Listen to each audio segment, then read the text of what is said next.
One of the biggest risers in this NFL draft is JJ McCarthy. The word around the block is that McCarthy is him, and that he's being slept on, that he is the Mahomes of this draft. And while everyone is riding the hype train at this point, I'm not. It is not that JJ McCarthy is bad in my eyes, rather McCarthy is a unique case with the biggest boom or bust potential we have ever seen. Let's dive into it. Here's the biggest thing on JJ McCarthy.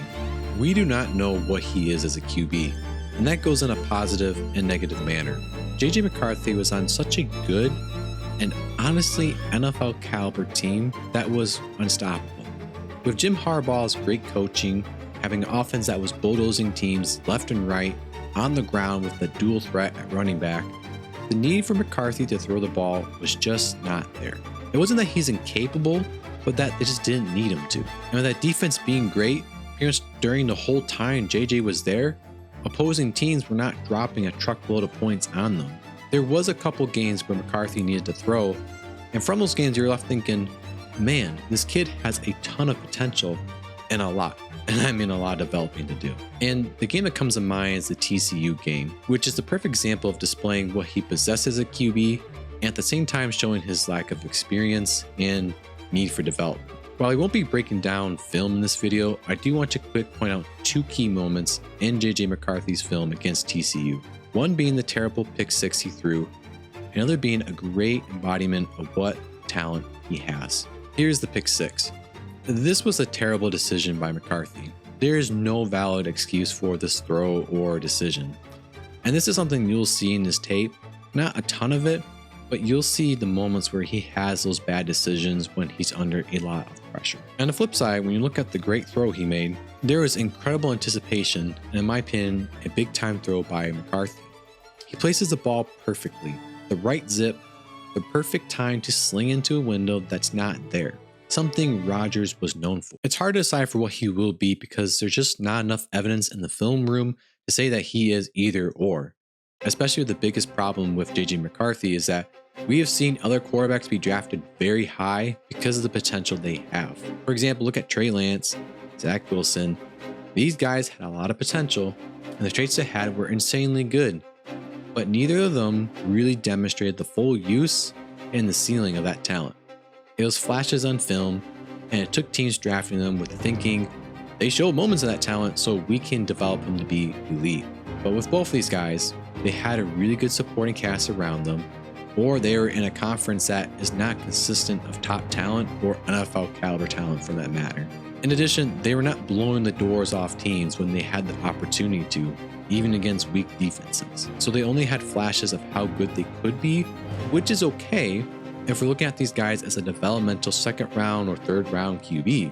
But for us to say that they are a high first round draft pick when they have not displayed that in full is stupidity. It's bad process and it's wishful thinking. So with JJ McCarthy, when looking at it from that perspective, it is not worth the hype people are making him out to be. He had a small sample size of flashes, but that should not mean we should put him second overall above other QBs with a large sample size of being great. Not to mention the supporting cast in Michigan was so dominant. There was no need for him to be carrying the team on his shoulders, and the moments that he was, it was hit or miss. He's a project QB with very high potential, but to stick him on the team and start him right off the bat, or even a year in, because I think he needs to sit for a few years to truly develop, which leads us to the reason of how it could be the biggest boom. The big key for success with McCarthy on him being boom or bust is really dependent on the team that drafts him. McCarthy is not a starter-ready QB, almost guaranteed. He needs time to develop and not be thrust into a situation that not even Mahomes or Brady could fix. Look at Bryce Young this past year. I said a similar thing to Drake May. For the video, and really all these QBs, you can't expect a QB to go into a situation that has nothing for him to work with. A QB needs tools to be able to play with. McCarthy needs to sit with a good situation that is like the Vikings, which in my opinion is the perfect place to go for any of these QBs. The system with the Vikings suits JJ McCarthy very well. A play-action oriented team, which he'll be very familiar with, given how Michigan loved to run the ball. It doesn't mean he's destined to be a Ryan Tannehill 2.0, rather give him time to ease in.